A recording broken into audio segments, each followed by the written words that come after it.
Magandang gabi mga kaibigan. Ngayon, muling bubukas ang pinto ng mga lihim at hiwaga. Dito sa Sigaw sa Dilim, maririnig ninyo ang mga kwentong hindi basta kwento, kundi mga bulong ng gabi, mga sigaw ng mga nilalang na nagtatago sa anino. Kaya kung handa na kayong pakinggan, isara ang ilaw, suotin ang inyong headset, at sabay-sabay tayong lumusong sa dilim ng kwento ngayong gabi. Nakakaawa nga po ang pamilya Teniente kasi umaasa pa silang buhay ang kaanak nila pagkatapos ipapadala pa sa kanilang pugot na ulo na wala na ang katawan. Dapat talaga masugpo na ang mga tulisan na yan eh. Marami na silang napeperwisyo. Kaya nga hindi na ako nakatulog kagabi dahil pinag-aralan ko ang mga galaw nila at kung saan sila posibleng dadaan. Sigurado ako na wala na silang kawala ngayon. Salamat na lang talaga sa magaling natin na impormante at kahit papano ay nagiging madali sa atin ang lahat. Ano po ba kasing nangyari sa unang team na ipinadala doon para huliin sila? Wala. Naglaho na parang bula. Walang bakas at hindi malaman kung nasaan ang lokasyon nila ngayon. Natagpuan na lang sa lugar ng tagpuan nila ay ang radyo na ginagamit ng isa sa kanilang mga sundalo. Malakas ang kutob ni Major Romero na lahat sila ay pinatay na. Kaya nga tayong pinadali dahil masyado na itong liblib at masukal ang kagubatan. Teka, sandali. Kumusta si Martin? Kasama na ba niya mga special forces para magbantay sa bawat daanan na pwedeng lusutan ng mga rebelde para tumakas? Opo, Teniente. Ay siya nga po pala. Humiwalay rin po sa pangkat natin si Polly. Magkita na lang daw po tayo sa meeting place natin na malapit po doon sa kampo. Sige, sabihan mo mga kasama natin na wala mo na magpapaputok ng baril hanggat wala akong sinasabi. Siguraduhin nyo na walang civilian sa line of fire. Follow the rules of engagement and standard operating procedure, okay? Ayoko nang maulit ang pagkakamali nung nakaraan na operasyon natin. Muntik tayong mapahamak nun dahil sa kaduwagan ng bagong sapi sa grupo.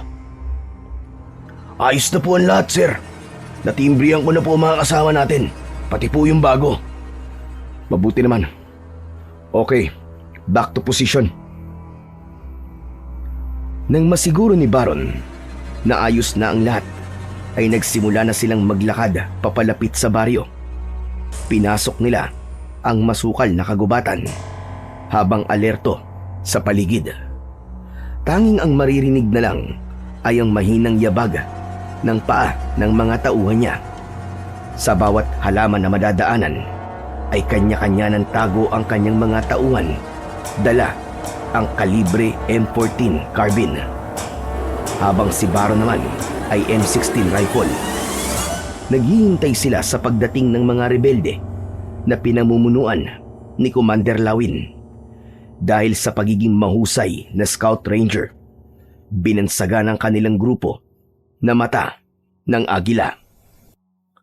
Kasalukuyan silang nakatanggap ng impormasyon mula sa kanilang intelligent asset na nakatalaga sa kampo ng mga kalaban. Nalaman nila na bumaba ng baryo si Commander Lawin upang manghingi ng tulong sa mga magsasakang nagsisimulang mag-ani ng kanilang mga palay. Pagkakataon na nilang mahuli ang nangungunang malupit na commander ng mga rebelde. Pagkalipas ng ilang oras na paglalakad mula sa kanilang kampo, narating nila ang baryo ng Apuri. Habang nagkukubli sila sa mga puno, dinig na dinig ni Baron sa radyo ang mga pinag-uusapan ni na Commander Lawin at ng magsasaka. Dahil sa encrypted radio na wiretaps ng kanilang impormante. Oh, paano ka, Bestor? Lalakad na po kami. Maraming salamat na lamang po. At sana, huwag kayong magsawa sa pagtulong sa aming kilusan. Sumagot naman ang kausap ni Commander Lawin na si Bestor at sinabing walang anuman ang pagbibigay ng tulong ng mga ito sa kilusan. Basta't ipangako raw na walang masasaktan sa mga ito. Halata ang takot ni Kabistor dahil sa nanginginig nitong boses habang pinakikinggan ni Baron ang sitwasyon sa bahay ng magsasaka. hindi niya maiwasan ang hindi magliyab sa galit. Tumingin si Baron sa kanyang mga kasama at itinaas niya ang kanyang kamay para kumalat ang kanyang mga tauhan sa lugar na yon. Pumwesto sila sa likod ng mga puno. Ang iba ay sa malalaking mga bato. Kailangan lang nilang hintayin na makalayo ang mga ito sa mga bahay ng sibilyan. Nagsimula nang magsilipad ang mga ibon sa itaas ng mga puno. Palatandaan yon na nagsisimula ng maglakad ang mga rebelde papunta sa target line of fire. Kaya mas lalo silang naging alerto sa paligid. Inihanda naman ni Tano ang pampasabog. Bigla na lang na nakita ni Baron ang mga rebelde na bumungad sa daan na malapit sa kanila. Isang hudyat ng pakikipaglaban nila sa mga ito. Men! Fire! Umalingaw-ngaw ang sigaw ni Baron habang naunang nagpaputok ng baril sa mga rebelde. Agad na sumunod ang kanyang mga tauhan at nangibabaw ang palitan ng kanilang putok ng mga baril. Habang si Tano naman ay nagsimula ng magpasabog sa mga kalaban. Bawat tamaan ng granada, lahat ay tumatalon dahil sa malakas na epekto ng shockwave sa kanilang pampasabog. Kasunod ng tunog mula sa M14 rifle ng mga rebelde na nakikipagsabayan sa kanila ng pag-atake. Marami ang tinamaan sa pangkat ng mga rebelde, habang sa kanya namang miyembro ay marami rin ang nasugatan. Subalit matapang silang sumugod, kaya natakot ang mga kalaban. Umatras ang mga ito habang nagtitipid sa bala. "Tenyente! Sasalubungin namin sa kabila! I-cover niyo kami!"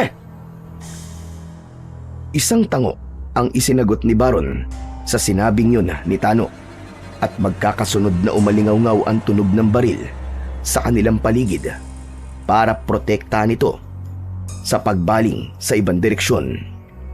Dinig na dinig nila ang pagganti ng mga rebelde sa kanilang mga pag-atake. Lahat ng tamaan ng mga bala mula sa mga sundalo ay marami rin ang bumabagsak at namamatay sa mga rebelde. Nagulat si Baron dahil hindi niya inaasahan na kasama ng mga ito ang mga babaeng kasapi sa kilusan. Masakit din para sa kanya na makita rin ang mga binatilyong may hawak ng baril na lumalaban sa kanila. Wala naman silang magagawa kundi ang gampanan ang kanilang tungkulin bilang isang sundalo. Si Tano na nagulat sa mga nakita ay biglang natulala at hindi magawang barilin ang mga babae at mga binatilyo. Kaya si Baron ang kumilos para sa kaibigan. "Hindi ka dapat makaramdam ng awa sa kanila, Tano. Sa tungkulin natin, sila ay kaaway ng batas. Kung hindi mo sila papatayin, ikaw ang papatayin nila." Pagkatapos na sabihin yun ni Baron, ay kasabay na niyang umatake si Tano. Magkasabay silang naghagis ng granada sa mga kalaban. Umalingaw-ngaw ang ingay ng pampasabog, kasunod ng pagsambulat ng katawan ng mga kalaban. Bumagsak ang mga yun sa lupa habang naliligo sa sariling mga dugo. Habang nagpapalitan ng putok ng baril sa magkabila ang panig ng mga hukbo, nakahanap ng pagkakataon si Baron. Sumugod siya sa mga rebelde at nakita niyang tumatakbo ang mga ito ng paatras, kasama si Commander Lawin na nakatamaan pa niya ng paningin. Hinabol niya ang mga ito at habang tumatakbo siya ay patuloy siyang nagpapaputok ng baril. Tinamaan niya ng daplis sa pisngi si Commander Lawin. Nadamay pati ang tenga nito. Dinig na dinig niya ang pagmumura nito. Hayop ka, Tenyente! Gaganti ako! Papatayin kita! Tandaan mo yan, Tenyente! Akma na sanang papuputokan niya ito ng baril nang humarang ang mga kasama nito at pinaulanan siya ng bala. Nagtago siya sa likod ng malaking bato. Doon lahat tumama ang mga bala. Halos mabingi siya sa putok ng matataas na kalibre ng baril ng mga rebelde. Nang tumahimik, ay muli siyang lumabas sa kanyang pinagtataguan at gaganti sana ng pagpapaputok. Ngunit wala na si Commander Lawin. Nakatakas na ang mga ito. Napasuntok sa bato si Baron dahil sa labis na pagkadismaya, habang si Tano naman ay inunahan na natutukan ng baril ang dalawang naiwan na rebelde. Tigil! Akin na ang mga baril nyo! Baba nyo! Baba! Akin na! Sige! Lakad! Patulak nitong pinaglakad ang mga nahuli nilang rebelde. Ang iba naman ay sobrang mga bata pa at karamihan sa kanila ay mga babae. Nasawi ang mga ito sa labanan. Iginala nilang lahat ang kanilang paningin sa pinangyarihan. Marami sa kanyang mga sundalo ang nangamatay, ngunit mas marami ang nalagas sa tauhan ni Commander Lawin. Malungkot na ibinaba ni Baron ang kanyang baril.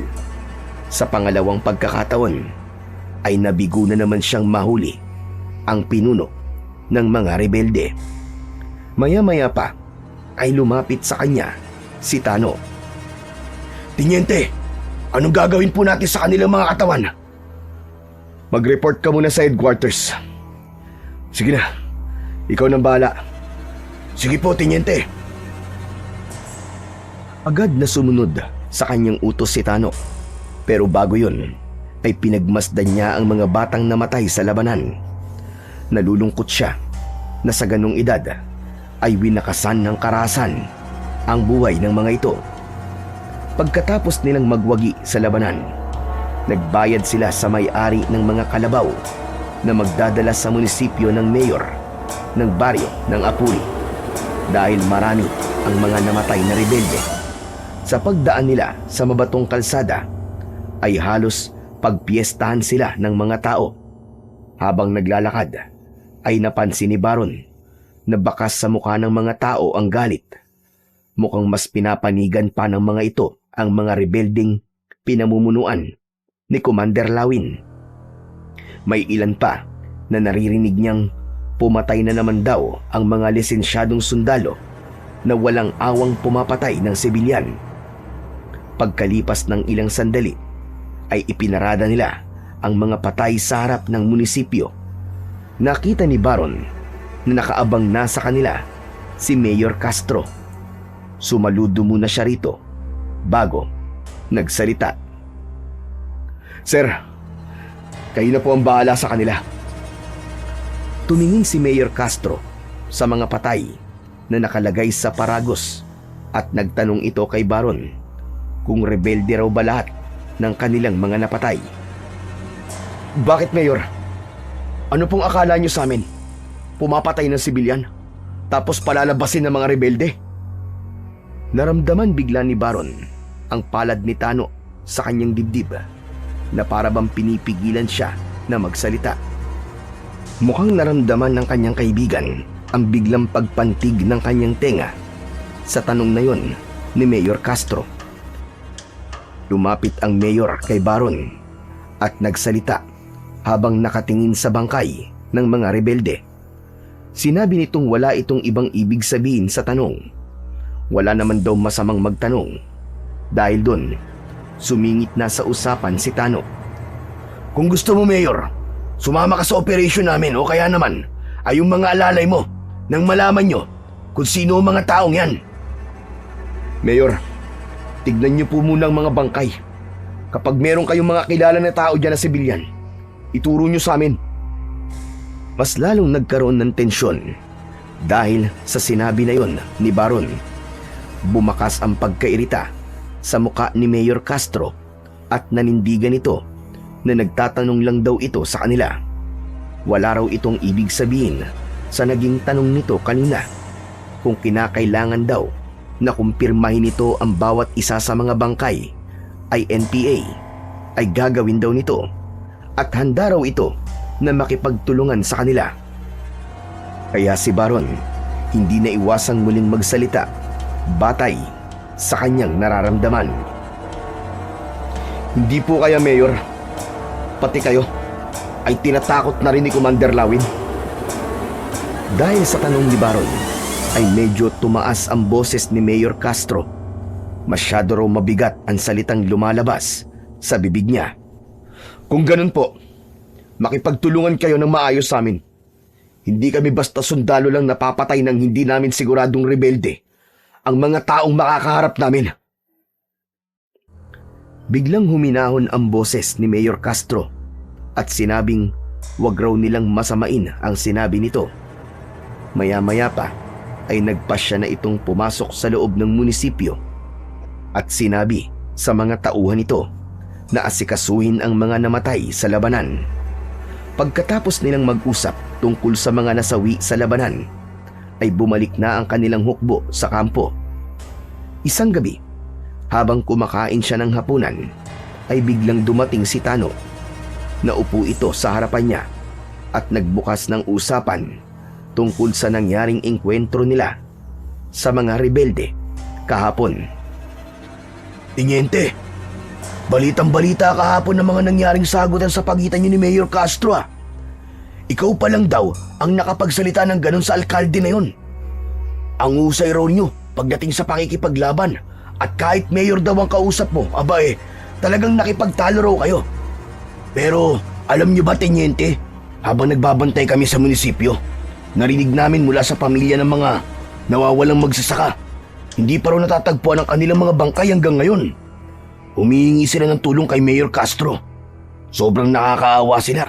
Yung isang ang babae, nawalan pa ng malay dahil sa pag-aalala sa kanyang asawa. Kaya nga panay ang pagpapatrolya natin, di ba? Para tumahimik ng baryong to. At saka isa pa, malakas ang kutob ko na mayroong matataas na opisyal ng gobyerno ang sumusuporta sa mga rebelde. Alam niyo, Teniente, bakit naman puro tayong ipinapadala ni Mayor Romero sa mga ganitong operasyon, no? Hindi ko tuloy mahanap ang lolo ko dahil sa palagi na tayong abala sa misyon natin eh. Saka, puro katahimikan ng baryo ang iniisip natin. Paano naman ang kaligtasan natin? Sa totoo lang, sa lahat ng mga nadestino sa atin na lugar, ang baryong tong kakaiba. Para bang ang bigat ng presensya ng mga tao? Sus, umaasa ka na naman sa kompas mo. Kaya mo nasasabi yan. Pwede ba? Itutok mo ang atensyon mo sa misyon natin. Huwag muna sa mga elementong sinasabi mong gabay sa pamamagitan ng kompas mo. Totoo naman ang sinasabi ko. Kakaiba ang kompas na ipinamana sa akin ng lolo ko. Sayang nga lang at hindi ko pa siya nakikita.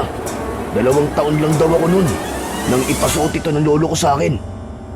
Ay nako, huwag na nga natin pag-usapan to. Ang pag-usapan na lang natin kung kailan ka magpapagupit ng buhok mo. Baka mapagkamalang ka pa niya na singir na si Freddy Aguilar eh. Tigilan mo nga ako, Sarento. Kumain ka na lang na marami nang tumaba ka naman. Hindi yung palagi na lang bukong nakikita mo. Ay nako, napansin na naman ang katawan ko. Napangiti na lamang si Baron nang makita ang pagsimangot ng muka ni Tano. Kapag wala sila sa operasyon, magkaibigan sila kapag nag-uusap. Pagkatapos nilang kumain, ay nag-iipon-ipon sila sa loob ng barracks. Nagsasaya at nagkwekwentuhan. Kung minsan naman ay nagpapalakasan sa pamamagitan ng labanan ng mga braso, magpupustahan at magkakantsawan. Masaya ang pangkat ni Baron at kung minsan ay nalilibang siyang kasama ang kanyang mga tauhan at sanay na siya sa kakulitan ng mga ito. Nang lumipas ang sandaling yon, ay agad silang napahiga sa barracks. Dala ng pagod, ay agad na nakatulog si Baron. Kinabukasan, ay napabalikwas ng bangon si Baron nang tumunog ang kanyang radyo. Tawag yon mula kay Major Romero. Sinabi nito na may bagong order na ibinaba at kailangan nilang magpunta sa kabilang kampo sa bundok ng Makiling dahil nakatanggap ang mga ito ng ulat tungkol sa 2 negosyanteng nawawala at kasama sa mga yon si Colonel Marasigan na dinukot daw ng mga rebelde. Bumundol ang kaba sa kanyang dibdib dahil sa labis na pag-aalala, lalo na nang mabanggit ni Major Romero na hawak ang mga bihag ni Commander Lawin. Ter, bakit kami pa?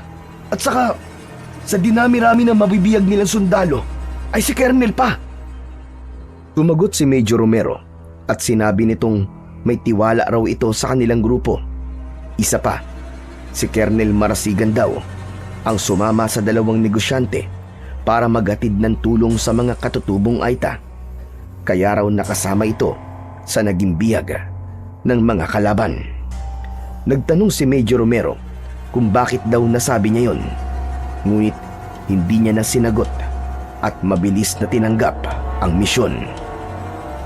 Pagkatapos nilang mag-usap ay mabilis na bumangon si Baron. Kinuha niya ang kanyang mga armas at agad na tinipon ang kanyang mga kasama. Ipinaalam niya sa mga ito ang napag-usapan nila ni Major Romero. Nang maipaliwanag niya ang lahat, mabilis silang sumakay sa sasakyan at nagbiyahe papunta sa kabilang kampo. Pagdating nila roon ay nakahanda na rin ang kanilang mga kasama at nakahanay sa kanilang harapan para sa pagsisimula ng kanilang misyon. Pero biglang dumating si Jerry at kinausap nito si Major Romero na ngayon ay nasa harapan nila. Major, talaga bang magtitiwala kayo sa grupong yan? Lumapit si Jerry sa kanila at nakangising nakatingin kay Baron. Classmate niya ang lalaki at pareho silang tenyente. Akala niya hanggang doon lang ang sasabihin nito, pero mas lalo lamang ito na nang asar sa kanila. Major, puro buang ang mga to eh. Puro may toyo sa ulo to. Tignan nyo nga mga itsura oh. Hindi mo malaman kung sundalo o bandido ba. Tignan mo sir. Ganyang mga scout ranger ba ang pagkakatiwalaan nyo? Sige nga. Tarantado ka naman pala eh. Galing kami sa gera. Gera din ang pupuntahan namin. Alangan naman na magpagwapo pa kami, ha? Sinong tarantado ako? Baka gusto mo magkasubukan tayo dito. Di subukan mo nang makita mong hinahanap mo. Dahil sa maangas na palitan ng sagutan nina Jerry at Baron, nagtutukan ng baril ang kanilang mga kagrupo. Pero agad naman na inawat ni Major Romero. Kaya sa huli ay nagkahamunan ang dalawa. Men, huwag kayong makikialam ha. Laban ko to. Ipapakita ko lang sa ungas na to na kahit ganito ang mga itsura natin, hindi niya tayo dapat maliitin. Ipapakita ko lang din sa ungas na to kung sino ba talaga ang kinakalaban niya.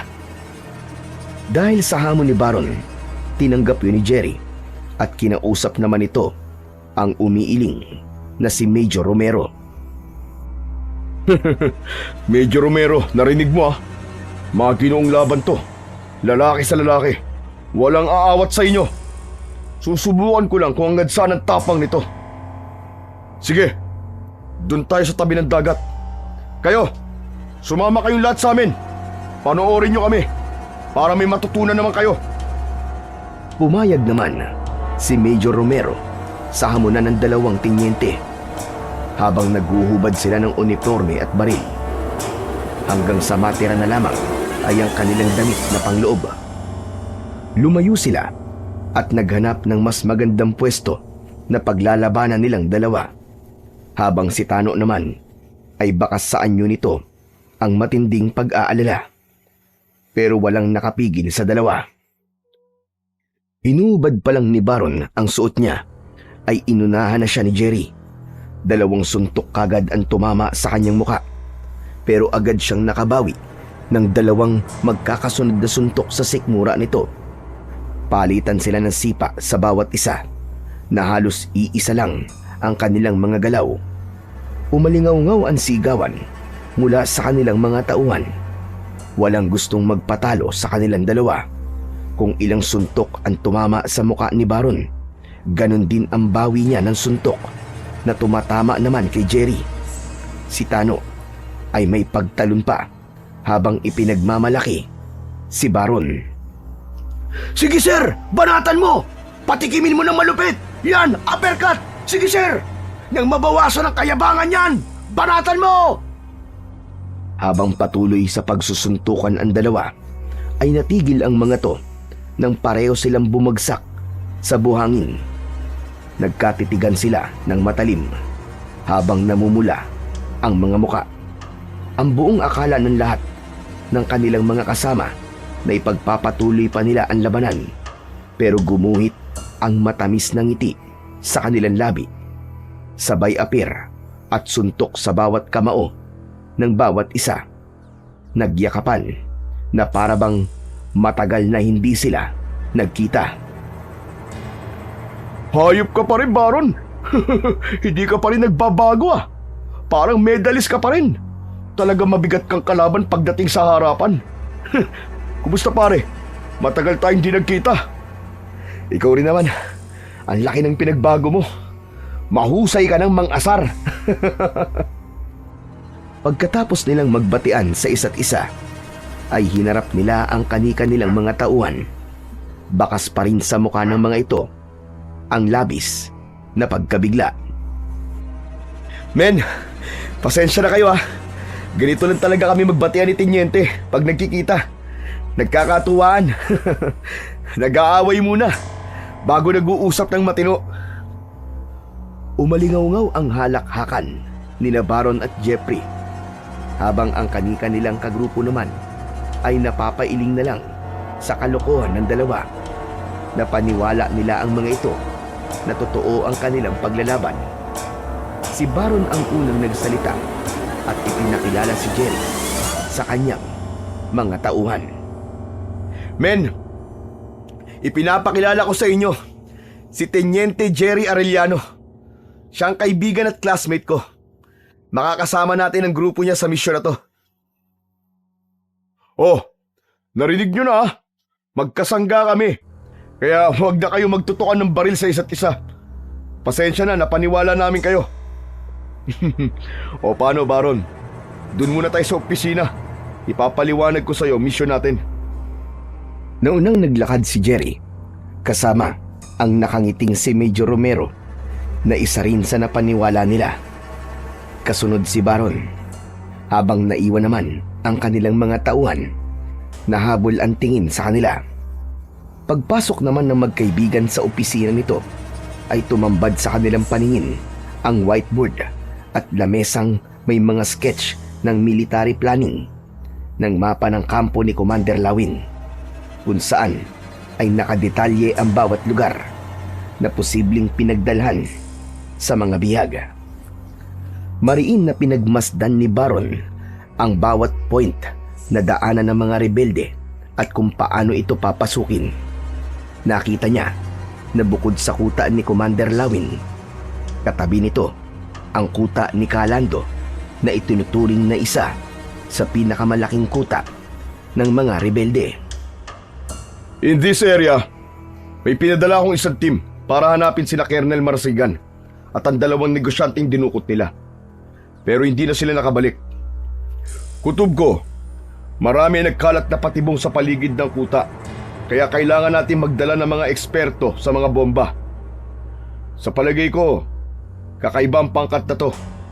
Dahil marami na ang pumasok na sundalo sa kuta nila. Lahat sa kanila ay wala na nakabalik. We decided to ask a group of jungle fighters.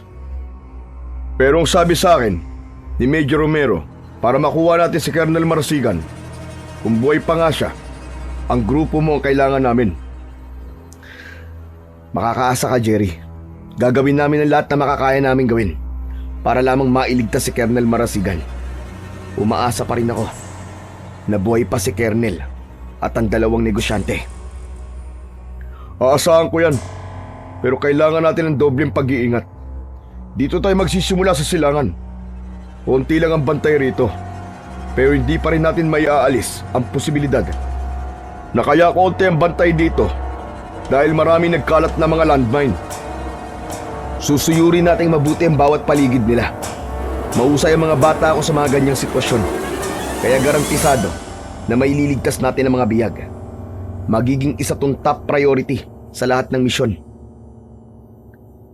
Pagkatapos ng pagpupulong nila, ay inisa-isa ng mga magkaibigan ang bawat miyembro ng kanilang grupo. Bawat isa ay may mga nakatoka na gawain at armas na dadalhin nila. Hindi rin nawala sa kanila ang lubid at mga hunting knife na magagamit nila sa dikitan na labanan. Habang naghahanda ng kanilang mga armas, ay nagbukas naman ng usapan si Jerry. Matagal na rin nang huli tayong nagkasama, Baron ah. Marami na rin akong pinagdaanan na laban. Pero ngayon lang ako nag-alala ng ganito. Palibasa, marami na akong naririnig na kwento tungkol sa bundok ng Makiling. Bakit ka naman paapekto sa mga kwento lang? Isa pa, hindi tayo pababayaan ng Panginoon Diyos. Palagi ka lang magdasal. Palagi naman ako nagdadasal eh. Kaya nga hanggang ngayon, buhay pa ako. O ano, kumusta nga pala ang paghahanap mo sa tatay mo? May balita na ba? Nahanap mo na ba siya? Oo, natagpuan ko na siya. Pero hindi ko pa siya nakikita at nakakaharap. Alam mo, bilib ako sa'yo, Baron. Biruin mo. Hindi alam ng tatay mo na may anak sila ng nanay mo. Pero, hinanap mo pa rin siya. At hindi ka nagtatanim ng sama ng loob sa kanya.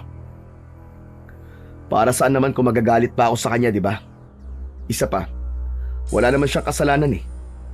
Ang hiling ko lang, magkita kami at malaman niya na anak niya ako. Para naman, madala ko na ang apelyido niya. Ikaw ba? Kumusta ka naman?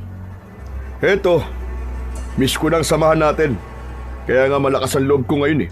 Dahil makakasama na ulit kita sa misyon. Sa misyong to, magkasama na tayo. Mas matibay na ngayon dahil matitinik ang mga kasama natin. Titano, kaibigan ko rin siya at magkakasundo kayo nun. Mahilig din yun sa mga kwentong medalyon, agimat at mga elementong nagmula pa sa sinaunang panahon. Talaga palang magkakasundo nga kami. Hanggang ngayon, yung pa rin ang hilig ko eh. Teka Baron, wala pa ba? Walang ano, babae? Wala nga magkagusto sa akin eh. Gwapo naman ako, matangkad at malupit pagdating sa pakikipaglaban. Ano? Ibig mo sabihin, sa dinami-rami na nagkakagusto sa'yo, wala ka pa rin napipili? Aba, pambihira ka naman pare. Ang hina mo naman pagdating sa babae. Kapag sa labanan, sugod ka ng sugod, pero sa babae, atras ka yata ng atras. Puro ka talaga kalokohan eh. Siyempre iba yun no? Bakit ikaw ba? Kumusta naman ang pag-ibig mo? May anak na ako pare. At pagkatapos ng misyon natin, kukunin kitang ninong. At sisiguraduhin ko sa'yo na may makukuha din ako na ninang na makakatuwang mo at magugustuhan mo, kumpare. Huwag ka na mag-abala at baka pikutin pa ako ng ninang na mahanap mo. Hindi yun. Tsaka may naisip na kagad ako para sa'yo. O paano? Mauna na ako sa labas ha. Isang tango ang itinugon ni Baron sa sinabing yun ng kaibigan niyang si Jerry. Tinapik siya muna nito sa balikat bago lumabas ng barracks. Kaya naman, sumunod na rin siya rito at kinausap ang kanilang mga tauhan. Nang handa na ang lahat, nagsalita si Baron habang nasa tabi niya si Jerry kasama si Major Romero. Attention! Men, sa misyon natin ito, kailangan nyo ng talas ng pandinig, pakiramdam at liksi ng kilos. Ang mga rebelding pupuntahan natin ay mga dating sundalo, kaya mahusay rin sila sa paggamit ng armas. Mga sanay sila sa bundok, kaya iba to sa lahat ng misyon natin. Handa ba kayo lahat? Sir, yes sir! Alright men, let's move out! Move, move, move! Let's go! Isa-isa na silang sumampa sa kani-kanilang mga sasakyan. Inihatid naman sila ni Major Romero hanggang sa gate ng kampo. Bago tuluyang sumampa sa sasakyan si Baron, ay kinausap muna niya si Major Romero na nakatayo sa harapan ng sasakyan. Salamat sir. Aalis na po kami. Tumango si Major Romero bilang tugon kay Baron. Sakay ng military truck ay binagtas nila ang daan papunta sa bundok ng Makiling. 2 oras ang naging biyahe nila para makarating doon. Hindi nagtagal ay narating na nila ang lugar. Matagal nilang pinagmasdan ang tahimik na gilid ng kakahuyan, paakyat ng bundok. Saka sila nagsimula sa paglalakad papasok sa malawak na kagubatan. Tahimik sila na binabagtas ang daan. Ayon sa mapa, sa mismong kinaroroonan ng pinakamalalaking kuta ng mga rebelde, yun ang pinakaligtas na daan na pwede nilang madaanan upang hindi sila mapansin ng mga rebelde. Pagkatapos ng ilang oras nilang paglalakad, ay narating nila ang tuktok ng isang burol. Mula sa tuktok ng burol, ginamit ni Baron ang kanyang teleskopyo at sinipat ang kinaroroonan ng kuta ng mga rebelde. Malapit na tayo. Tara! Tano, ikaw ang magdala ng radyo. Mag-iingat kayong lahat. Sa dami ng mga landmine na ninakaw ng mga rebelde sa mga kasama ni Colonel, natitiyak kong baka nakakalat ang mga yon sa paligid ng kuta nila. Kaya doble ingat kayong lahat. Sige, Tenyente. Ikaw rin, mag-iingat ka. Teka, Tano. Talaga palang dinala mo pa ang lumang kompas na yan, ha? Bakit naman, Tenyente? Malaki naman ang may tutulong nito sa paglalakbay natin. Lalo na't kagubatan ang papasukin natin, hindi ba? Marami raw kasing nagkalat na mga masasamang elemento sa kagubatan. Lalo na kapag hindi madalas pinapasok ng mga tao. Mabuti na yung kahit papano ay dala ko to. Naniniwala kasi ako na nakakasagap din ito ng enerhiya na mula sa mga elemento. Puro ka talaga kalokohan eh. Panay ang pagpapaniwala mo sa mga kasabihan. Pabayaan mo na, partner. Madalas naman yata ang dala niya yan eh. At talagang malaki may tutulong sa atin ang kompas na yan. Nalalaman niya kasi ang tamang direksyon sa pupunta natin. Sa katotoo talaga ang kwento ng mga matatanda tungkol sa lugar na to. Kaya wag mo na siyang pansinin. Ikaw talaga, hindi ka pa rin nagbabago.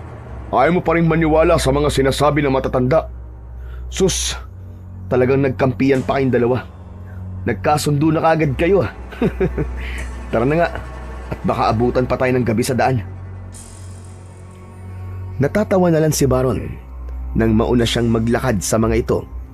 Dala ang kanyang baril, ay sumunod na rin ang mga ito sa kanya.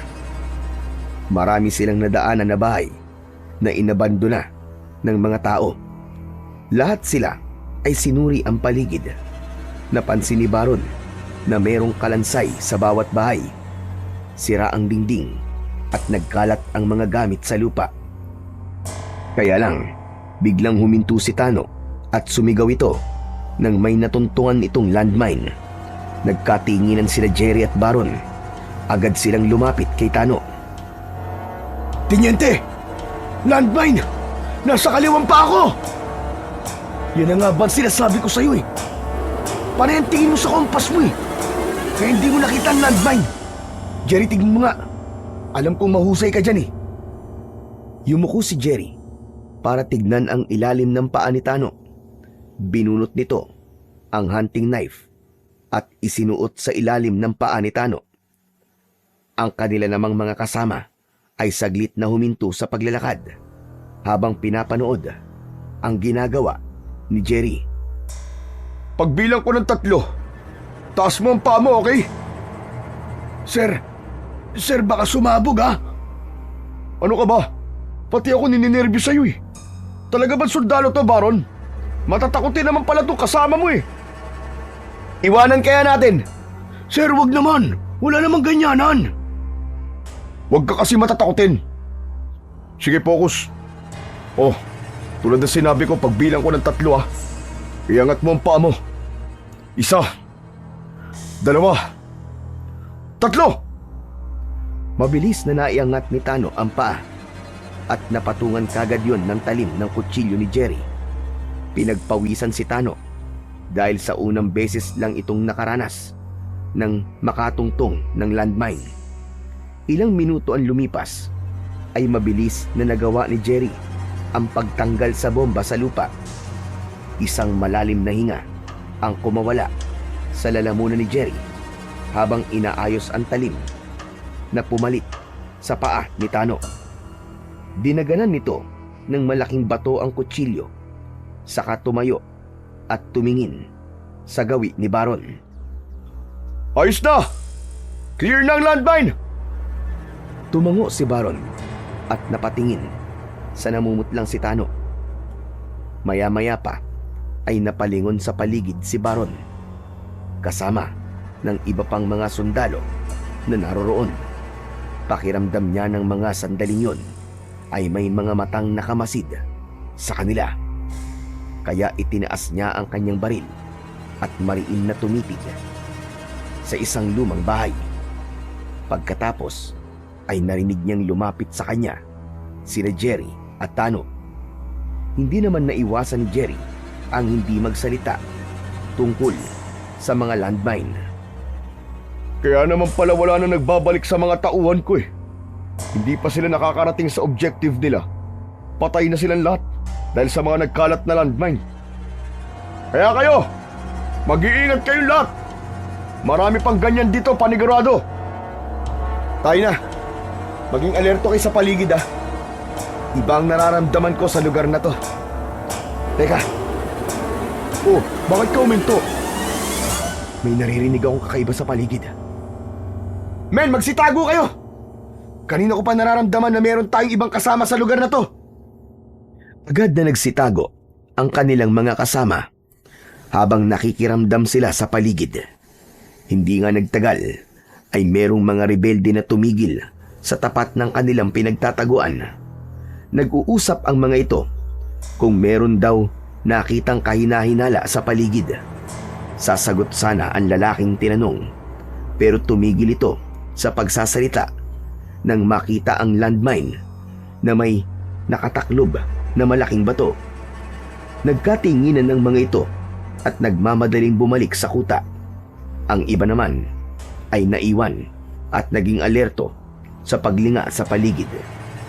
Sa pagkakataong yon ay kailangan nilang manatiling tahimik upang hindi makagawa ng anumang hakbang para hindi masira ang kanilang mga plano.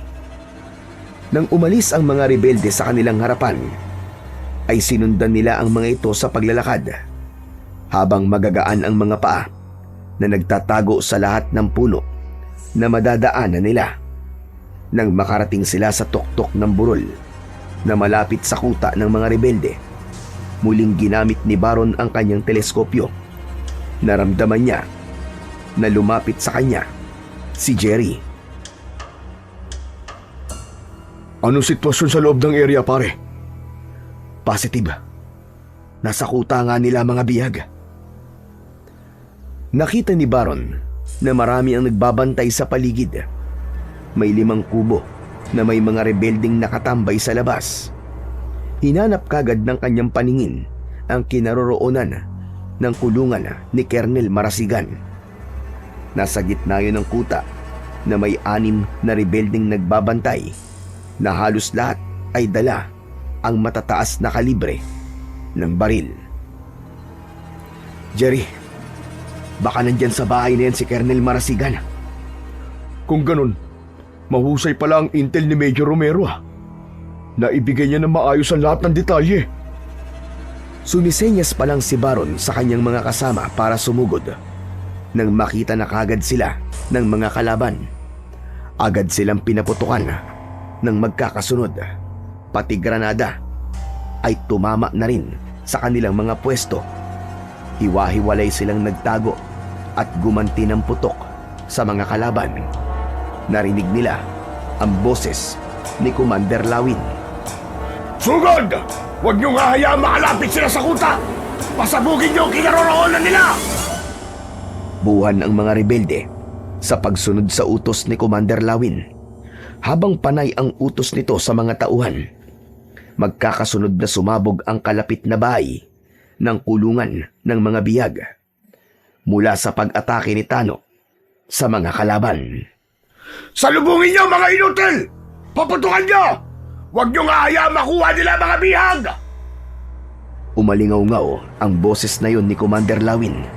Nagpaputok na rin ito ng baril at kinuha ang mga biyag sa loob ng kulungan para tumakas. Kaya nakumpirma nilang lahat na buhay pa nga si Colonel Marasigan at ang dalawang negosyante. Habang nagpapalitan sila ng pagpapaputok ng baril, biglang lumitaw ang nakakasilaw na bilog na liwanag. Masakit yun sa mata, kaya hindi nila makita ang mga kalaban. Nakaharang yun sa kanila, kaya sandaling huminto ang labanan. Maririnig na lamang nila ay ang paglagablab ng malakas na liwanag sa kinaroroonan nila. Men! Hold your fire! Hold your fire! Pagkasabi ni Baron nun, ay tumahimik ang paligid. Hindi nila alam kung anong klaseng bagay ang nasa harapan nila. Binalot ng kilabot ang buo nilang pangkat habang hindi makatingin sa direksyon ng kuta ng mga rebelde. Kaya napilitan silang lumayo sa lugar na yon, at nang mawala ang liwanag ay wala na rin ang mga rebeldeng namamaril sa kanila kanina. Anak ng putya, oo partner! Ano yun? Si Tano ang sumagot sa tanong na yun ni Jerry habang pinagmamasdan ang galaw ng karayom sa kanyang kompas. Isa yung kalasag na nanggaling sa araw. Isang patunay na hindi nga ordinaryo ang mga rebelding yun. Kaya siguro hanggang ngayon walang nakakabalik sa lahat ng team na ipinapadala nyo sa kuta na to. Kung ganun, may nagpoprotekta sa kanila na isang bagay. Pambihira. Ngayon lang ako nakakita ng ganong klaseng liwanag Teka, sandali. Hindi ko naiintindihan ang mga nangyayari. Pero sana naman, hindi to magiging dahilan para hindi tayo magtagumpay sa misyon na to. Hindi lang ito matutuklasan natin sa bundok na to. Ano nang gagawin natin? Hahanapin natin sila. Kahit pigilan pa tayo ng malakas na liwanag na yun. Maaaring lumipat ng kuta ang mga rebelding yun sa kalapit na kuta. Mas malaki yun dito. Tara na mga kasama. Kailangan nating umikot sa kabilang direksyon. Pinangunahan ni Jerry ang paglalakad papunta sa kabilang direksyon habang mas naging alerto sila sa galaw sa paligid nila. Muli nilang tinakandaan pababa ng bundok, pero mas naunang naglakad si Tano habang hindi nito inaalis ang paningin sa hawak-hawak nitong kompas. Sandali, Baron. Natitiyak kung sa kampo ni Calando sila lumipat. Mas marami ang bantay ron. Dapat, pagplanuhan natin ang mga gagawin natin. Kailan tayo makakarating sa kampo ni Calando? Baka bukas pa ng umaga. Kung ganon, may oras pa tayo para magplano. Teka, sandali lang. Parang may nararamdaman na naman akong kakaibang bagay sa lugar na to, Tenyente. Ano ka ba? Mga paniki lang yon. Tara na. Malayo pa pala ang kakailanganin natin lakarin. Kaya huwag ka na munang tumingin dyan sa kompas mo. Tama talaga ang hinala ko, Baron. Ayaw iwanan ng mga rebelde ang lugar na to. Dahil sa liwanag na lumitaw kanina. Natitiyak kong may kakayahan nga si Tano na maramdaman ang kakaibang presensya na yun. Anak ng partner, pati ba naman ikaw? Huwag niyo na nga isali ang elementong nakita natin kanina sa misyon natin. Pero Tenyente, totoong sinasabi ni Sir Jerry. May mga nangyayaring kababalagan sa lugar na to. Kaya siguro, hindi maiwan ng mga rebelde ang lugar na to. Bakit, Tano? Ano ba talaga nararamdaman mo sa lugar na to? Sige nga, sabihin mo. Isang presensyang may kinalaman sa mga masasamang elemento na hindi taga rito. Taga ibang lugar na nagbabantay sa mga rebelde. Habang nag-uusap silang lahat, ay biglang tumakbo ang isang sundalo sa likod ni Baron. Matagal niya nang alam na traidor ang isang sundalo na kasama nila. Kaya nga madalas silang nagtatagumpay sa laban dahil ginagamit niya itong patibong sa mga kalaban para maliin ang impormasyong ibinibigay nito sa mga rebelde. At dahil tumakbo ang lalaki, pinaputukan ito ng baril ni Tano Pinigilan naman ni Baron ang kanyang kasama. Wag! Huwag mo siyang papatayin. Kailangan natin siya ng buhay. Malaki ang maitutulong niya sa atin. Pero hindi nakinig si Tano at sinigawan ang lalaki. Pinahihinto nito sa pagtakbo ang lalaki pero hindi ito tumigil. Isang pagpapaputok ng baril ang muling umalingaw sa paligid. Mabuti na lang at hindi ito tinamaan. Tano, di ba sabi ko sa'yo? Kailangan natin siya ng buhay. Bakit ka nagpaputok? Tiniente, traidor siya. Ispiya ng kalaban. Bakit hindi natin siya papatayin? Dahil kailangan natin siya ng buhay. Bakit bubuhayin pa siya, Baron? Kapag nakarating yan sa kampo ni Calando, madidisgrasya si Colonel Marasigan, pati ang dalawang negosyante. Malalaman niya ang plano natin. Matagal ko nang alam na espiya siya sa pangkat ko. Pero ilang beses ko na rin siya nagamit na hindi niya nalalaman. Halina kayo. Susundan natin siya. Mabilis ang kanilang takbo na sumunod sa lalaking tumakbo kanina. Pagkalipas ng ilang sandali ay narinig nila ang malakas na pagsigaw. Boses ng lalaki na takot na para bang kinakatay. Kaya naman, mabilis silang tumakbo para puntahan ang kinaroroonan ng ingay. Subalit tumambad sa kanilang paningin ang patay na katawan ng sundalong tumakbo kanina. Nagkaluray-luray ang katawan nito at nagkalat ang lamang loob sa lupa. Napaatras ang mga sundalo at sabay-sabay na luminga sa paligid. Nalaman nila na nasa gitna sila ng maliit na baryo na walang ni isa mang tao na nakatira. Kita rin niya ang tumalsik na mga dugo sa katawan ng puno na malapit sa bangkay ng sundalo niya. Baron, halika tignan mo. Sa katawan ng mga puno, parang sinadyang ilagay ang mga dugo. Nilapitan ni Baron ang itinuturo ni Jerry. Sinuri niya ang dugo at nalaman niyang dugo ngayon ng tao. Subalit ibang tao na ang may-ari. Halatang ilang araw na yon na nakadikit sa katawan ng puno. Dugo nga ito ng tao. Naglalagay sila ng dugo ng tao sa bawat puno.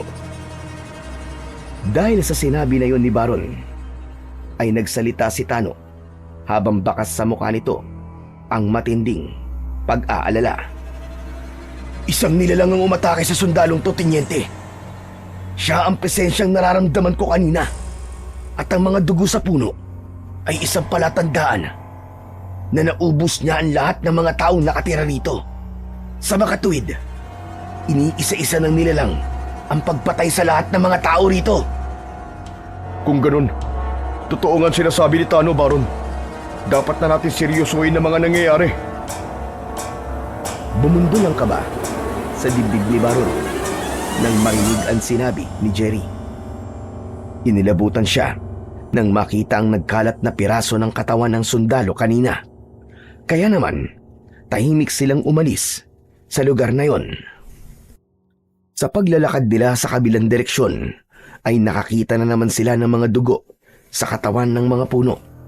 Kaya sinuri nila ang bawat itaas ng mga puno na naroroon. Pero wala naman silang nakitang ibang nilalang. Yumuko si Tano at muling sinuri ang dugo sa kahoy. Ang bihira! Dugo nga rin ito ng tao, sir. Ang pumatay dito ay ang nakita ko at naramdaman ko sa aking meditasyong kompas. Kakaiba ang lugar na to. At sa aking palagay, sir, hindi lang mga rebelde ang kalaban natin dito. Diretsay mo na nga ang pagpapaliwanag mo, Tano. Dahil naniniwala na ako sa mga pinagsasasabi mo ngayon. Tanga lang ang iisipin na tao pa ang may gawa nito sa mga bangkay na nadaanan natin kanina. Isang halimaw, sir. Isang halimaw na may kakaibang lakas ang kalaban natin. Mga aswang. Mga aswang na kumakain ng laman loob ng tao. Sang-ayon ako sa sinasabi ni Tano, partner. Kanina bago tayo tinakbuhan ng sundalo mo, nalata ko sa kanya ang takot nang pag-usapan natin ang tungkol sa nilalang na nararamdaman ni Tano. Kaya kung hindi lang rebelde may gawa nito, natitiyak ko na isang nilalang ang nagbabantay sa kuta nila. At yun ang dahilan kung bakit malakas ang loob nilang gumawa ng kasalanan. Ngunit ang elementong nararamdaman ko ay may kakayahang maging isang normal na tao. Maaaring isa sa mga rebelde. Kung ganun, mas kailangan talaga natin ng dobling pag-iingat. Men, mag-iingat tayo. Mukhang ibang klase ang makakalaban natin. Tara na! Kailangan na nating magmadali! Buong araw silang naglakad hanggang pagsapit ng gabi. Saka lang sila saglit nagpahinga. Habang si Tano, magmula nang mangyari ang mga nararamdaman nito, ay palagi na itong nakaupo at nakapikit. Hawak ang lumang kompas, habang ang mga pangkat naman ni Jerry ay abala sa paglilinis ng mga baril. Kinabukasan, nagpatuloy sila sa paglalakad. Nadaanan nila ang isa pang abandonadong baryo na sakop pa rin ng bundok makiling. Marami ang nagkalat na patay sa bawat bakuran, at halos lahat sa kanila ay wakwak ang tiyan. Nagkalat din ang mga lamang loob sa lupa na parabang nilapa ng mga mababangis na hayop. Sa bawat puno naman ay makikita ang mga bahid at talsik ng dugo mula sa mga biktima. Biglang tumirik ang mga mata ni Tano at takot na takot itong nagsalita. Halimaw nga! Isang mabangis na halimaw ang pumatay sa kanila! Magmula nang mahawakan kong dugo ng mga biktima, lumakas na ang mga pangitain ko. Isa lang ang ibig sabihin ng pangitain mo, Tano. Maaaring nasa paligid lang natin ang halimaw at binibigyan tayo ng babala para makapaganda. Kailangan na nating umalis, Baron. Sa pagkakataong to, ay kailangan natin maniwala sa mga nararamdaman ni Tano. Siyang magiging gabay natin sa paglalakad. Wala nang nagawa si Baron kundi ang makinig sa mga sinasabi ng kanyang mga kasama. Sa isang iglap ay nagbago ang pananaw niya tungkol sa mga elemento.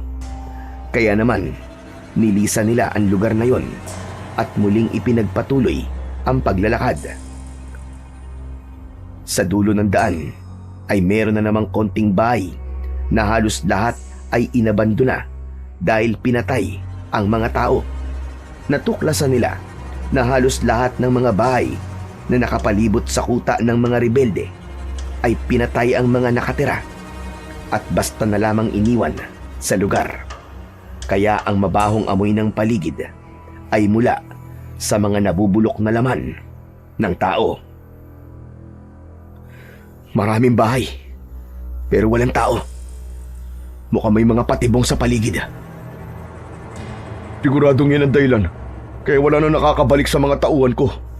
Nangangahulugan na malapit na tayo sa kampo ni Kalando.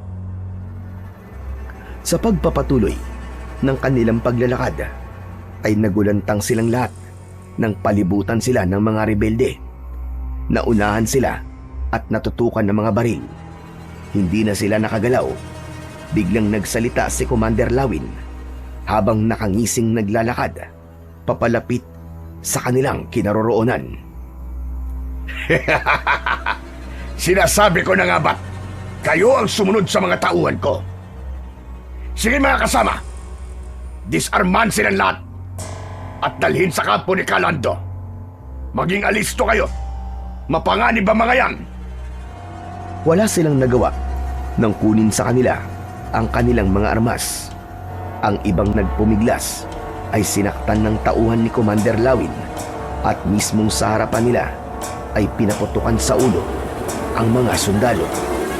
Itinira sila at ang 10 sundalo sa pangkat ni Baron. Tinandaan ko mga mukha ng mga sundalong pumatay sa mga tauhan ko sa baryo ng Apuri. Ang iba naman na hindi kasama sa misyon na yon ay pinatay ko na kagad.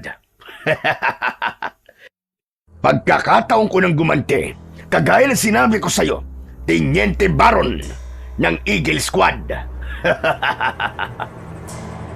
Si Commander Lawin mismo ang tumulak sa likod ni Baron para maglakad habang nakataas ang dalawa nilang kamay. Pagkalipas ng ilang minuto ay narating nila ang kuta ni Kalando. Isa-isa silang ipinasok sa kubo. Silang tatlo ni Natano, Jerry at Baron ay sa kubo na malapit sa kulungan ni na Kernel Marasigan at ng dalawang negosyante. Sa kabila ng pagkakahuli sa kanila, agad na sinuri ng palihim ni Baron ang kalagayan ni Kernel Marasigan.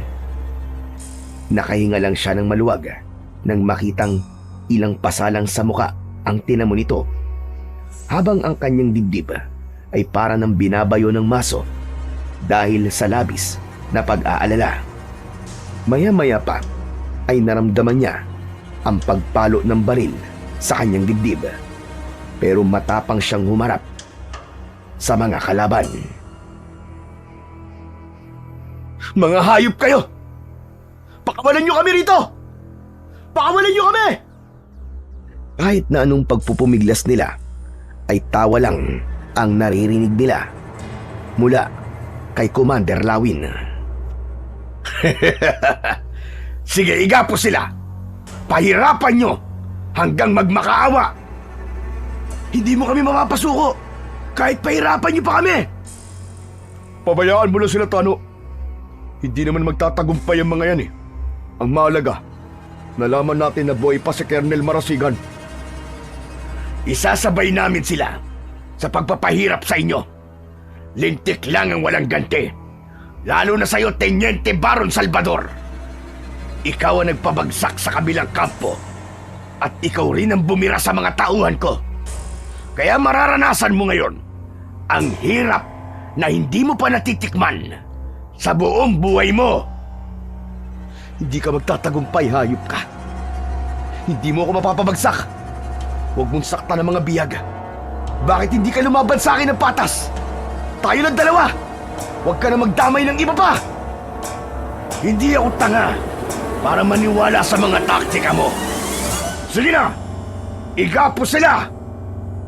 Mabilis silang naigapos sa poste ng kahoy na nakalagay sa gitna mismo ng kubo. Isang suntok sa sikmura ang tumama kay Baron, pero hindi siya natinag. At kahit naigagapos na ang kanyang mga kamay, ginagamit naman niya ang kanyang ulo para untugin ang ulo ng dalawang lalaki na nagtatali sa kanya. Maya-maya pa ay natapos na ang panggagapos sa kanilang tatlo. Kasunod naman ang pagpapahirap sa kanila sa pamamagitan ng pagpaso ng nagbabagang bakal sa kanilang braso at dibdib. Hinubad din ng mga ito ang kanilang dogtag at inihulog sa apoy. Nang matapos ang mga ito sa pagpapaso sa kanilang katawan, pinunot naman ng mga ito ang kuko sa kanilang hinlalaki. Walang kasing sakit nang matanggal ang kuko ni Baron, ngunit hindi siya sumigaw para magpakita ng kahinaan at pagsuko. Tiniis niya ang pagpapahirap sa kanila ng mga tauhan ni Commander Lawin. Nanginginig ang kanyang katawan na nilalabanan niya ng titigan si Commander Lawin. Dagdagan nyo pa ang pagpapahirap sa kanila. Matitibay ang mga yan dahil sanay sila sa mabigat na training. Ako naman ang bahala kay Teniente Baron. Sige, ilabas ang matapang na yan. Ano gagawin niyo kay Teniente? Teka! Ano gagawin niyo kay Teniente? Ihihiwalay ko sa inyo at pagkatapos, ibabaon namin siya ng buhay nang makabawi naman ako sa lahat ng ginawa niya sa mga tauhan ko.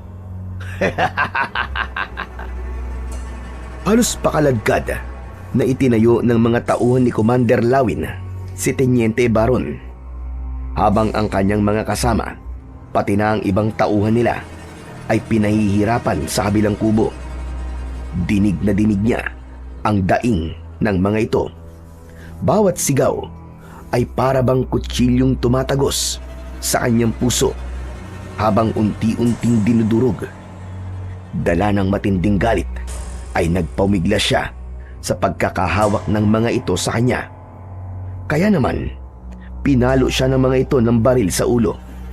Pansamantala siyang nanghina at umagos ang mainit na likido sa kanyang noo. Habang hila siya at nakayuko, napansin niya ang isang matandang lalaki na nakaupo sa tapat ng siga ng apoy. Parang inuutusan itong magluto ng mainit na tubig at tagadala ng kape sa bawat kuta. Kakaiba ang titig sa kanya ng matanda na kahit saan siya magpunta ay nakasunod ito ng tingin sa kanya. Pero dahil naipasok na siya sa maliit na kubo, saglit na nawala sa paningin niya ang matandang lalaki. Pagpasok nila sa loob ng bahay, ay isinabit naman siya ng mga ito sa isang bakal na may kalawit. Patiwarik siya nitong isinabit at pinaghahampas ng 2x2 sa katawan. Habang wala siyang suot na pang-itaas na damit, kaya damang-dama niya ang sakit sa bawat pagtama ng kahoy sa kanyang kalamnan, sa dibdib at likod. Pero tiniis niya ang sakit. Ni daing ay walang lumabas sa kanyang bibig. Matigas ka, ha? Sayang naman ang katapangan mo. Mamamatay ka lang ng maaga. Halos tumagal ang pagpapahirap sa kanya ng 3 oras bago siya dinala sa kakauyan. Anong gagawin niyo? Anong gagawin niyo sa akin? Saan niyo ako dadalhin? Sisistensyahan ka na namin. At ako mismo ang maglilibing sa'yo ng buhay.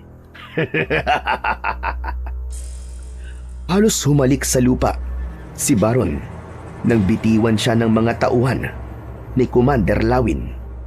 Masasakit ang kanyang katawan na hindi niya na talaga maigalaw kahit ang kanyang mga kamay.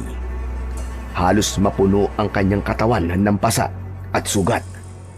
Maya-maya pa ay napayuko sa kanyang kinahihigaan si Commander Lawin at inilabas nito ang isang punyal.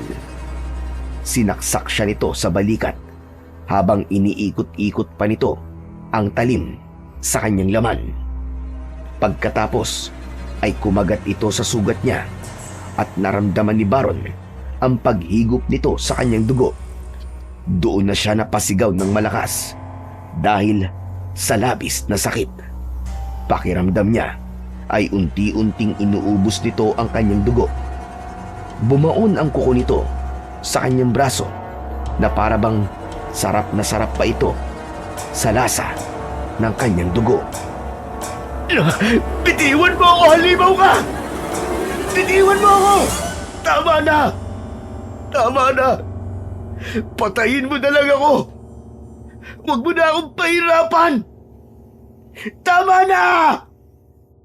Biglang tumayo si Commander Lawin habang nakangisi. Ipinakita pa nito na dinilaan nito ang punyal na may dugo at sinaid yun na parabang isang gutom na nilalang. Bigla rin napansin ni Baron na nagbago ang kulay ng mga mata ni Commander Lawin. Kaya't natigilan siya. Hindi siya maaaring magkamali. Si Commander Lawin ang kakaibang nilalang na nararamdaman ni Tano. Hayop ka! Sinasabi ko na nga ba't isa kang halimaw? Hindi ka totoong tao! Kampong ka ni Satanas! Bakit parang natatakot ka na yata? Hindi mo pa nga nakikita ang totoo kong anyo. Nanginginig ka na sa takot. Hindi ako natatakot sa iyong demonyo ka. Nanginginig ang katawan ko ng dahil sa labis na galit. Lalo pa na nakita ko kung gaano ka kasama.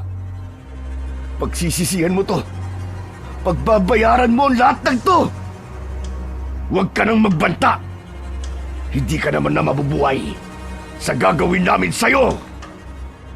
Naramdaman ni Baron ang pag-angat ng kanyang katawan sa lupa hanggang sa ihulog siya sa kwadradong kulungan na nakalubog sa hukay. May tubig yun na halos magkulay pula dahil sa dugo ng mga taong una na nitong pinatay sa hukay na yon. Ang ilan doon ay ang mga kasama niya sa pangkat, kaya mas lalo siyang nagalit at nagwala. Naramdaman niya ang malamig na tubig bago sinimulan ng mga ito na tabunan ng lupa ang kinaroroonan niya. Sinubukan pa ni Baron na sirain ang mga harang, subalit nahihirapan siyang kumilos dahil sa nakagapos ang kanyang mga kamay. Wala ka nang magagawa kundi ang harapin ang nakatakda sa'yo. At ako naman, pagsasawaan ko na lapain ang katawan ng mga kaibigan mo. Hayop ka! Huwag mo silang idadamay! Huwag mo silang sasaktan! Huli na. Dahil sa mga oras na to, nagmamakaawa na sila na patayin na lamang sila kesa pahirapan. Hindi na kayo magkikita ng mga kasama mo. Wala nang makakabalik sa inyo ng buhay.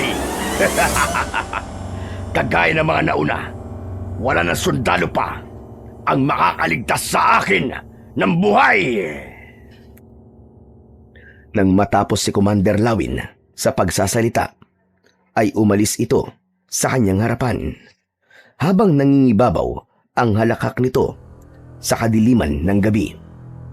Unti-unti rin na nanlalabo ang kanyang paningin dahil sa lupang tumataklob sa kanyang kinaroroonan, hanggang sa nahihirapan na siyang huminga dahil wala ng oksigen na pumapasok sa hukay. Ilang minuto lang ang lumipas ay naramdaman ni Baron na unti-unti na ring humihina ang tibok ng kanyang puso, hanggang sa tuluyan na siyang nawalan ng malay. Nagising ang natutulog na diwa ni Baron sa mahinang pagpaypay ng dahon sa kanyang muka. Kasunod, nang naamoy niyang insenso at kamangyan sa kanyang tabi, nanatili siyang nakapikit at pinakikiramdaman ang kilos sa kanyang paligid. Masakit din ang kanyang katawan na hindi niya maigalaw, ngunit nararamdaman niya ang mga benda sa kanyang sugat. Narinig niya ang pagtighim ng boses ng isang matanda. Kasunod ng pagsasalita nito. Nararamdaman ko nagising ka na, iho. Salamat naman at muling nanumbalik ang iyong lakas. Dahil sa narinig na yun ni Baron, ay napilitan siyang magmulat ng kanyang mga mata. Tumambad sa kanyang paningin ang isang pamilyar na matandang lalaki. Nakangisi ito na para bang walang nangyari. Mabilis siyang napabalikwas ng bangon dahil akala niya ay nasa kubo pa rin siya ng mga rebelde. Kasabay ng pagguhit ng sakit sa kanyang balikat, ay nagtanong siya sa matanda. Nasaan po ako? Nandito ka sa bahay ko. Huwag ka mag-alala. Walang nakakaalam ng lugar na to. At hindi rin ito alam ng nilalang na nagbabantay sa palibot ng kuta ni Kalanto. Sino po kayo? Ako si Lolo Isko, na may codename na Saserdote. Nanlaki ang mga mata ni Baron nang banggitin ni Lolo Isko ang codename nito bilang isang intelligent asset na si Major Romero. Hindi siya makapaniwalang ang matandang nasa harapan niya ay ang impormante ng kanilang team. Diyos ko, hindi po ako makapaniwalang ang intel pala namin ay isang matanda. Bakit naman? May masama ba sa edad ko? Magagawa ko rin naman na makatulong sa inyo. Isa pa, may iba pang dahilan kung bakit nakikipagtulungan ako sa inyo. Yun ay ang tulungan ninyo akong puksain ang nilalang ng dilim na nagbabantay at nangangalaga sa mga rebelde. Nilalang po na nagbabantay sa mga rebelde? Iyon po ba ang mga nilalang na pumatay sa mga taong nakita namin sa mga baryo? Saka nanliwanag na humarang sa kuta nila? O, Teniente, tama ka. Isang nilalang na may nakakatakot na anyo, na kayang pumatay ng walang kahirap-hirap. Sila ang mga aswang na nagmula pa sa kabilang dimensyon ng daigdig. Kaya naman, higit na mas mabangi sila sa ibang lahi ng mga aswang. Ang tinutukoy ko rito ay ang mga halimaw na harimudon na may lahi ng kumot. Wala silang nararamdamang awa sa kanilang mga nagiging biktima. Kaya sana ay matulungan mo ko. Paano namuhay ang mga ganong nilalang? Sa bundok ng Makiling, Lolo Isko. Hindi ba matagal naman na meron ng mga kwentong lumalabas tungkol sa bundok ng Makiling? Naririnig ko po mga kwento tungkol sa bundok ng Makiling. Pero dahil hindi po ako naniniwala sa mga aswang noon, binaliwala ko po lahat ng yun. Ang totoo na to ay meron akong ipagkakaloob sa'yo na isang uri ng medalyon na magagamit mo laban sa mga nilalang na yon. Eto, tanggapin mo. Ito ang 4 Clavio na medalyon. Hinubad ni Lolo Isko ang suot nitong medalyon at ibinigay yon kay Baron. Pinagmasdan niya ang hugis bilog na medalyon na merong imahe ng isang lalaking may latigo sa gitna, habang ang paligid ay merong mga letra na hindi siya pamilyar sa mga itsura. Tinanggap niya ang medalyon habang nagpatuloy ang matanda sa pagpapaliwanag tungkol sa medalyon. Sabihin ng 4 Clavio ay 4 na kalikasan na nagbabantay sa sino man tao na magtataglay nito laban sa mga aswang na harimudon. Magkakaroon ka ng proteksyon laban sa bala, talim, at sa mga espiritu na nagtataglay ng malalakas na kapangyarihan. Ngunit merong kahinaan ng medalyon. Hindi ka pwedeng masugatan ng kanilang mga kuko dahil mababawasan ito ang bisa ng proteksyon. At sa unang paglapat ng medalyon sa katawan mo, pagagalingin ito mga sugat mo. Kaya sige na, isuot mo na at pagbasdan mo ang mangyayari sa katawan mo. Isinuot na nga ni Baron ang medalyon, kasabay ng biglang pagsagi sa isip niya na kailangan niyang mailigtas ang ibang mga kasamahan sa kamay ng malupit na si Commander Lawin, at magagamit niya yon para labanan ang pinuno ng mga aswang. Nang lumapat ang kwintas sa kanyang dibdib, ay naramdaman niya ang kakaibang lakas ng enerhiyang bumalot sa kanyang buong katawan. Nang makita niya na unti-unting nawala nga ang sugat niya, nagtataka siyang napatingin kay Lolo Isko. Lalo na ang pumalit sa sugat niya ay isa na lamang marka. Diyos ko! Totoo po ba to? Totoo ba itong nakikita ko? Naging peklat na lang ang sugat ko. Kagaya ng mga sinabi ko kanina, magagamit mo ang medalyon laban sa mga nilalang na hindi nakikita ng mga ordinaryong tao. Tulungan mo ko, Tenyente. Palayain mo ang kabuntukang ito at ang mga baryo sa paligid ng lugar na to mula sa kamay ng malulupit na nilalang na unti-unting pumapatay sa mga taong naninirahan dito.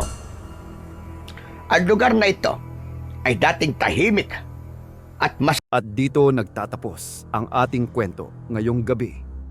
Kung nagustuhan ninyo ang karanasang ito, huwag kalimutan ang Sigaw sa Dilim, ang tahanan ng mga kwentong nag-iiwan ng takot at tanong sa inyong isipan. Mag-subscribe, i-like at i-share ang video na ito para mas marami pang marinig ang mga bulong ng dilim. Hanggang sa muli. Ingat kayo sa gabi, sapagkat hindi lahat ng ingay sa dilim ay guni-guni lamang.